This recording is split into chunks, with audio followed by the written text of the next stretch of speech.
자, 우리 청년 2부 여러분 안녕하세요. 이진희 목사입니다. 자, 오늘은 저랑 함께 또 사도행전 계속적으로 살펴보도록 하겠습니다. 자, 우리 지난 시간에 복음의 확장성에 대해서 배웠잖아요. 그죠? 그래서 복음의 확장성이 사도행전 1장 8절을 기준으로 해서 이렇게 예루살렘, 유대, 사마리아, 터키, 그리스, 그리고 로마 로 간다라고 이렇게 이야기를 제가 말씀을 드렸습니다. 그래서 이렇게 복음은 계속해서 증거해서 앞으로 간다라는 겁니다. 자, 그래서 이 사도행전의 결론이 뭐냐면 결론은 복음이 땅끝까지 끊임없이 전파되고 있다라는 겁니다. 복음이 땅끝까지. 그래서 로마 제국, 그다음에 유럽 선교, 그다음에 세계 선교. 우리가 거의 복음의 마지막이라고 보시면 돼요. 왜냐하면 예루살렘이라는 그 지중해를 중심으로 봤을 때 우리는 저기죠. 동쪽 끝나라기 때문에, 그죠? 동쪽 끝나라이기 때문에 그래요. 근데 그런 분들이 있죠. 아닌데요, 목사님. 그 지도 보니까 대한민국이 세계 중심이던데요. 이렇게 말하는 분들도 있어요. 자, 그런데 중요한 건 뭐냐면 그거는 그 나라들마다 지도를 어떻게 선택하느냐에 따라서 달라요.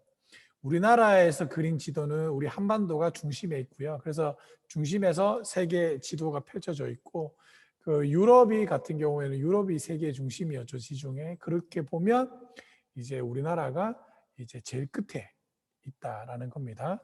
자, 그러면 이제 복음의 전도의 주체와 수단, 복음이 땅 끝까지 가는데 이 복음 전도의 주체와 수단이 뭐냐 조금 살펴봤으면 좋겠습니다. 자, 이 사도행전은 전반부, 후반부로 이렇게 나눌 수 있는데요. 전반부는 베드로 행전, 베드로의 설교부터 시작해서 베드로가 주를 이루고 있고요. 그 이후에는 이제 바울 행전이라고 해서 바울이 어떻게 사역을 했고 어떻게 복음을 증가했는지에 대해서 이렇게 이야기하고 있습니다. 자, 그렇다면 초대교회 성도들은 어떤 방법으로 복음을 전파했을까? 초대교인들이 전도한 방법은 크게 세 가지가 있습니다. 첫 번째로는 표적과 기사를 통한 전도, 두 번째는 생활을 통한 전도, 세 번째는 말을 통한 전도입니다. 자, 이 표적과 기사라는 건 뭐냐면 여러분들 그런 게 있어요. 그 예수의 표적과 기사로 인하여 많은 사람들이 두려움에 떨고 따랐다라고 이야기하잖아요. 그 말은 뭐냐면 이 표적이라는 게 뭐냐면 예를 들면 이런 거예요. 누가복음 4장 18절에 보면 오직 성령이 너에게 임하시면 너희가 주의 성령이 내게 임하셨으니 이는 가난한 자에게 기름을 보내서 앞으로 나를 보내시고 포로된 자에게 자유를 눈먼 자를 다시 보게 하며 눌린 자를 자유롭게 하며 주의 은혜의 해를 전파하게 하려 하심이라 하였더라라고 얘기하잖아요. 여기서 말하는 표적은 뭐냐면 자기가 말했던 것이 실제로 일어나는 걸 뜻합니다. 그러니까 진짜 자기가 이야기를 했어요. 그래서 복음을 전했더니 앞을 못 본 자가 눈을 보게 되는 거야. 이게 표적이라는 거예요. 그러니까 많은 사람들이 이 표적과 기사를 통해서 뭐라고 얘기하냐면 사도행전에서는 두려움에 떨었다라고 얘기하거든요. 왜 두려움에 떨냐면 진짜 저 사람들이 말하는 그대로 이루어지니까. 대표적인 게 사도행전 5장 같은 경우에는 뭐예요? 5장 같은 경우에는 아나니아와 삽비라죠. 아나니아와 삽비라가 재산의 일부를 팔고 일부의 소유를 감췄어요. 전 재산을 교회에 낸 것이 아니라 숨겼단 말이죠. 그랬더니 베드로가 뭐라고 얘기하냐면 아나니아야 너 왜 숨겼니? 너 그럼 죽는다라고 말했죠. 죽어버리는 거예요. 그리고는 이제 삽비라가 왔어요. 진짜니? 삽비라도 거짓말했어. 아니요. 똑같이 남편 따라 죽게 되는 거예요. 여러분들 얼마나 무섭겠어요. 진짜 죽으리라라고 말하면 죽어버리는 거예요. 얼마나 무섭겠어요. 이게 바로 표적과 기사라는 겁니다. 자, 교회의 대적자들도 이것을 인정을 했습니다. 자, 표적과 기사를 통한 복음 전파 하나씩 살펴봅시다. 베드로는 성전 미문에 앉아있던 안전뱅이를 고쳤죠. 은과 금은 내게 없거니와 예수 그리스도의 이름으로 일어나 걸어라. 그렇잖아요. 저도 나오네요. 아나니아 삽비라 죽음. 답이다. 죽었던 사람을 살리는 것. 자, 바울도 안전뱅이를 일으켰고 죽은 유두고를 살리고 독사에 물려도 해를 받지 않았다라는 거죠. 바울이 독사에 물렸을 때 거기 있던 원주민들이 야, 저 사람이 얼마나 죄를 많이 지었으면 저렇게 고통스럽게 뱀에게 물려서 죽어갈까? 왜냐하면 그 뱀에 물리면 굉장히 독이 퍼져서 고통스럽게 죽잖아요. 근데 바울은 물렸는데 툭툭 털고 끝나는 거예요. 아무런 그게 없는 거예요. 놀라는 거죠. 자, 이 기적을 행하는 것은 베드로와 사도 바울만이 아니라 7 집사로 선발되던 스데반과 빌립사에게서도 일어났습니다. 자, 이러한 표적과 기사의 목적이 있죠. 뭐냐면 복음의 내용이 사실이라는 걸, 팩트라는 걸 꽝 증명해 주는 겁니다. 그래서 병든 자를 초청해서 너희가 손을 얹은 즉 기도한 즉 나으리라라는 말도 왜 나오냐면 진짜 예수 믿는 사람이 진짜 치유의 은혜도 함께 임하기 때문에 그러는 거예요. 그러니까 기적이나 이런 것들이 복음을 대체할 수는 없지만 복음을 증거해 주는 하나의 수단은 될 수가 있다라는 겁니다. 자, 오늘날 교회도 전도 방법에 많은 관심을 가지지만 초대교회 복음은 인간적인 수단과 방법을 동원하지 않았다라는 거죠. 하나님의 강력한 능력만이 복음의 전도에 굉장한 도구였다라는 겁니다. 자, 오늘날 우리에게도 그러면 필요한 것은 전도 방법 개발하는 것보다 하나님의 강력한 임재와 능력이 필요하다는 것을 배워야 된다라는 거죠. 그래서 여러분들 복음이라는 게 그렇게 중요한 거예요. 자, 다음으로는 생활전도를 좀 봅시다. 우리는 복음을 전도하면 흔히 말로만 전도를 하는 것으로 생각합니다. 그러나 말로만 전도하는 것이 아닙니다. 우리는 행동으로, 삶으로 살아가야 되는 거예요. 성도들이 서로 사랑하며 화목하며 어려운 이웃에게 자신의 물건을 내어서 도와주는 것, 필요를 채워주는 것. 그래서 이웃의 고통에 공감해 주는 것. 얼마 전에 4월 16일이었죠. 세월호 참사 7주년이었어요. 저는 4월 16일만 되면 가슴이 미어지듯 답답합니다. 그 이유가 2가지가 있는데요. 첫째로는 제가 목회자이기 때문에 그래요. 목회자이기 때문에 저 자식을 잃은 부모님들 얼마나 마음이 아파할까. 그리고 세상 사람들로부터 그만하라는 이야기를 들으니까 얼마나 마음이 불편하겠어요.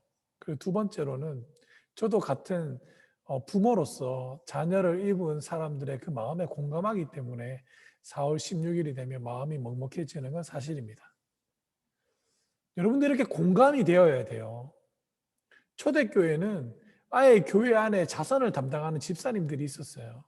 그래서 어떠한 지역에 문제가 생겼다 그러면 그 지역 전체를 돕는 겁니다. 그러니까 이 초대교회 선행이 불신자들에게 눈에 봤을 때 자신의 삶에 큰 영향을 미쳤고 아 진짜 아름답다라고 되는 거예요. 그러니까 사도행전 2장 47절에 보면 뭐라고 얘기하냐면 온 백성에게 칭송을 받으니 주께서 구원받는 사람을 날마다 더하게 하시느니라. 왜 기독교가 지금은 개독교라고 왜 욕을 먹고 있을까요? 내 끼리, 내 물건, 내 혼자만, 우리 교회만 이런 게 있는 거예요. 이거 아닙니다. 초대교회 성도들이 표적과 기사를 행한 것 그리고 선행의 삶을 산 것이 복음 전도의 방편이기는 했지만 가장 중요한 전도의 방법은 복음의 내용을 전달하는 거였습니다. 복음 전달은 단순히 예수 그리스도에 대한 지식만 전하는 것이 아니라 그 예수를 전함으로써 내가 죄인이라는 사실을 고백하고 시인하고 인정하고 회개해서 돌이키기를 원했다라는 겁니다. 사도들은 예수님을 전한 후에 회개와 믿음의 반응을 말로써 촉구해냈습니다. 말로 복음을 전하는 것은 전도에 있어서 제일 중요합니다. 여러분들 그래서 설교가 뭐냐면 캐리그마예요. 선포예요. 선포. 우리가 알아야 될 것은 제일 중요한 것은 선교는 하나님이 하시는 거다. 사람이 하는 일이 아니에요. 성부, 성자, 성령 하나님이 하시는 공독의 사역입니다. 오순절에 제자들이 다른 방언으로 복음을 전한 것도 똑같은 거였죠. 성령님의 사역이었죠. 빌립이 에티오피아 레이시에게 복음을 전한 것도 성령님이 가라라고 얘기해서 가서 전한 거예요. 그리고 기독교의 최대 박해자였던 사울이 부활하신 예수님을 만나서 아나니아로부터 안수받고 바뀌는 것. 성령의 역사죠. 베드로도 고넬료에게 찾아가서 복음 전하게 하셨는 것도 성령님이고 거기서 기도하고 안수기도 했을 때 성령이 불같이 내려오는 것도 똑같은 거예요. 안디옥 교회에 교회의 교사로 섬겼던 바울과 바나바를 최초의 선교사로 파송하신 분도 성령 하나님이십니다. 그래서 바울을 가르쳐서 뭐라고 얘기하냐면 많은 얘기하죠. 기독교가 누구의 기독교냐? 예수의 기독교냐 아니면 바울의 기독교냐 할 만큼 바울은 엄청난 영향력을 끼친 건 사실입니다.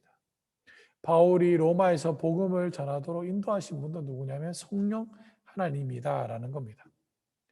아시아를 복음 전도 지역으로 계획하고 있던 바울에게 유럽으로 복음을 전달하도록 보내신 분도 성령 하나님이십니다.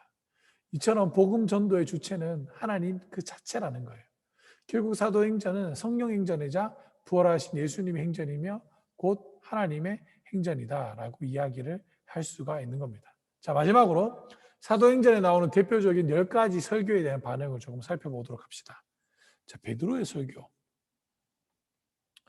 자, 대상자가 누구였어요? 예루살렘에 모인 사람들이었어요. 설교했을 때 했습니까? 형제들이 마음에 찔려 회개했습니다. 베드로의 두 번째 설교. 성전에 모여든 사람들 5,000명이나 회개했어요. 베드로의 세 번째 설교. 산헤드린 공회들인에 있는 사람들이 말했어요. 그 사람들 뭐라고 말했습니까? 복음을 전하지 말라라고 위협했죠. 그래도 베드로는 전하는 겁니다. 네 번째도 마찬가지. 스데반의 설교. 산헤드린 공회의 대상으로 얘기했죠. 그래서 결국엔 스데반은 어떻게 됩니까? 돌에 맞아서 죽죠. 자, 여러분들 제가 이거 한마디만 해드릴게요. 담임 목사님도 이런 얘기를 하셨는데 자, 여러분들 유명한 말이에요. 장수는 전쟁에 나가는 장수 있죠. 장수는 누구를 위해서 목숨을 거냐면 자신을 알아주는 왕에게 목숨을 바칩니다. 장수는. 그럼 이 장수보다도 뛰어난 게 왕이죠. 그러면 왕보다 더 뛰어난 삶을 살아가는 사람은 누구일까요? 자신의 신념을 위해서 목숨을 버리는 자. 이 사람들 누구라고 뭐라고 그러는지 알아요? 우리는 그 사람들을 가르쳐서 영웅이라고 얘기합니다. 중국 말로는 패자의 상이라고 얘기하죠. 자신의 신념을 위해 목숨을 버릴 수 있는 거예요. 바울은 보세요. 오늘 담임 목사님도 얘기했지만 바울은 영웅이에요. 중국 사상, 동양의 사상을 보면 패자의 상을 가지고 있는 겁니다. 히브리서도 이렇게 얘기해요.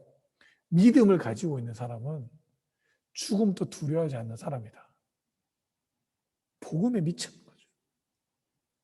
여러분들, 우리가 그렇게 돼야 되지 않겠습니까? 우리가 자신의 신념에 따라서 살아야죠. 복음이 가르쳐주는 그 예수 그리스도의 사랑을 위해서 목숨까지 바칠 수 있는 사람이 되어야 되지 않겠습니까? 바울은 복음을 전해서 감옥에도 갇히고 태형도 맞고 죽을 위기도 많이 겪었습니다. 그래도 바울은 포기하지 않았어요. 왜 그랬을까요? 정말 자기 자신을 사로잡은 그 복음, 정말로 인간이 이 땅에서 살아가야 하는 데 있어서 가장 핵심적인 가치를 붙들었기 때문에 그래요. 여러분들은 그러한 가치를 붙든 삶을 살아가고 있습니까? 저는 청년 여러분들이 그랬으면 좋겠어요. 진짜 여러분들의 복음에 사로잡혀서 복음 때문에 목숨을 버릴 수 있는 사람. 그런 사람이 되기를 주님의 이름으로 간절히 축복하고 소망합니다. 아멘. 우리 다음 시간에는 로마서, 이제 교리에 대해서 조금 배워보도록 하겠습니다. 로마서를 다음 주에 보도록 하겠습니다. 여러분들 한 주간 건강하시고요. 다음 주에 또 만나 뵙도록 하겠습니다. 안녕.